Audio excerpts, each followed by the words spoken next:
Ika and Satsumage sa ating obento for today. Hello minasan, konnichiwa. And for today's obento, ito ang ating ihahanda.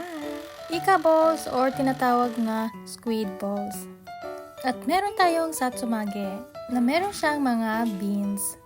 At nag-prepare na din ako dyan ng cucumber at para naman meron tayong pa side dish char. At syempre, gumawa din tayo ng parang onigiri. Ayan.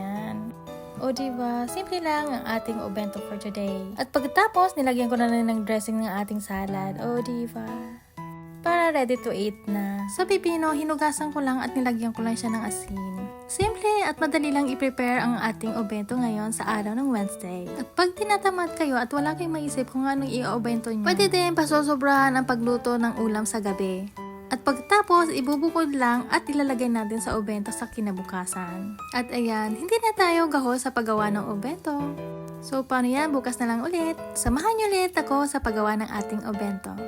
Tiyane!